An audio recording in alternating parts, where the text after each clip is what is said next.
ఒక 4-5 నెలల కిందట కవిత ఢిల్లీలో జైల్లో ఉన్న जी मैंने भी वो देखा है, वो वीडियो देखा है जिसमें रमेश जी जो है रटा रटा बयान दिया है जिसकी कोई बुनियाद लगती नहीं है।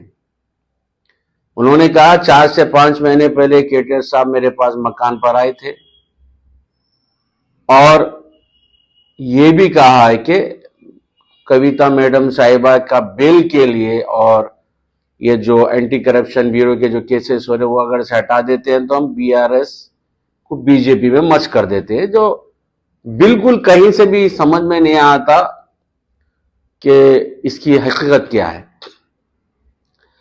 दोस्तों आपको बता दूं असल में मसला क्या है। मसला यह है कि कविता जी की बेल लास्ट अगस्त मेरे ख्याल से 20 या 24 के आसपास हुई, 1 साल पूरा होने को आता बेल होकर, और 4-5 महीने केटीआर साहब उनके मकान पर जाके बिल की बात करते हैं। केटीआर जैसे साहब जिसे हिंदुस्तान नहीं पूरी दुनिया के इंटेलेक्चुअल स्मार्ट आदमी का खिताब देते हैं, वो आदमी ऐसी गलती करता है रमेश साहब कहते हैं। बिल्कुल रमेश साहब जो है रेवंत रेड्डी का पढ़ा हुआ पाठ मीडिया के सामने कह के गए हैं। उसकी वजह क्या है, इनको इतना गुस्सा क्यों है? रमेश जी वो है, आपको बता दूं केटीआर साहब ने हाल ही में जो गच्चीबौली की हैदराबाद यूनिवर्सिटी की जमीन पर जो रातों रात लैंड ग्रैबर्स की तरह रेवंत सरकार ने जो वहां पर जो झाड़ों को नुकसान पहुंचाया, जो जानवर को नुकसान पहुंचाया था, उस जमीन के लिए ये रमेश जी जो है मिडिल मैन का काम करते हुए 10,000 करोड़ का जो है कुछ बिजनेस का कुछ घपला था, जिसके केटीआर साहब ने खुलकर मीडिया में बात की थी। ये 3-4 महीने पहले की बात है। सुप्रीम कोर्ट से डांट पड़ने के बाद ये लोग वहां से बाहर आते हैं तो इनके हाथ को कुछ नहीं लगा। हाल ही 2-3 दिन पहले जो है रेवंत रेड्डी सरकार यही रमेश जी को 1350 करोड़ का एक प्रोजेक्ट देती है। रिटर्न्स में इन्होंने जो है ये रेवंत रेड्डी को गिफ्ट देने की कोशिश की, जिसकी वजह क्या है? वजह यह है कि लोकल बॉडीज के इलेक्शन आ रहे हैं, जीएचएमसी के भी इलेक्शन आने वाले हैं और जुबली हिल्स बाई इलेक्शन भी आने वाला है, जहां माइनॉरिटी की अहम रोल रहेगा। अब कांग्रेस पार्टी में कोई भी माइनॉरिटी लीडर किस मुंह से माइनॉरिटी के करीब जाएगा, ये एक कश्मकश कांग्रेस के माइनॉरिटी लीडर्स में चल रही है, क्योंकि रेवंत रेड्डी सरकार ने पिछले 20 महीने में माइनॉरिटीज को कुचल के रखा है। ना माइनॉरिटी मिनिस्टर देते हैं, और 20 महीने में जो हाल मुस्लिम माइनॉरिटी का जो आरएसएस के जरिए हुआ है वो एक मिसाल है जो माजी में किसी गवर्नमेंट में नहीं मिलती। और हर झगड़े में, हर कम्युनल राइट्स में रेवंत रेड्डी सरकार खामोश खड़ी रही, और जो तेलंगाना की अवाम, तेलंगाना का सेकुलर वोटर, तेलंगाना का मुसलमान ये देख रहा है और देख चुका है कि ये सरकार की नीयत क्या है।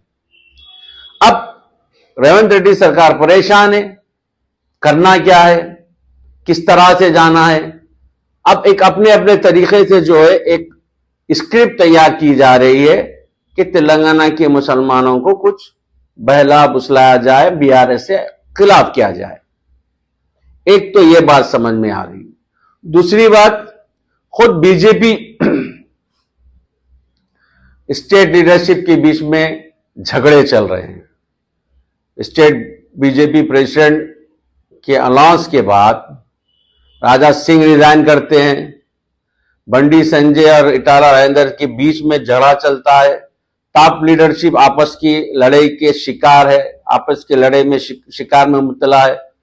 तो अब बीजेपी का कोई वजूद टीआरएस तेलंगाना में बचा नहीं। ये अपनी बका की जंग लड़ रहे हैं।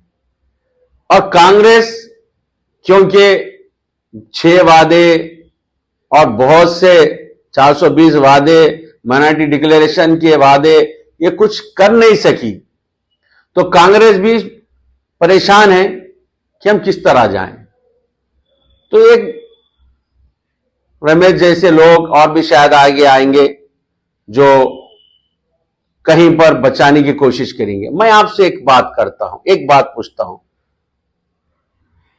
कि रेवंत रेड्डी सरकार बीजेपी के राज्यसभा एमपी सीएम रमेश को 1350 करोड़ का प्रोजेक्ट देते हैं।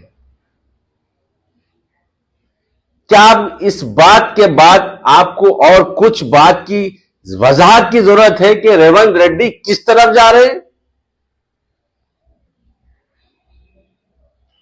और हमारी पार्टी को, ना केसीआर साहब को, ना केटीआर साहब, वजाहत की जरूरत है इस रमेश के स्टेटमेंट। तो मैं आपको याद दिला दूं,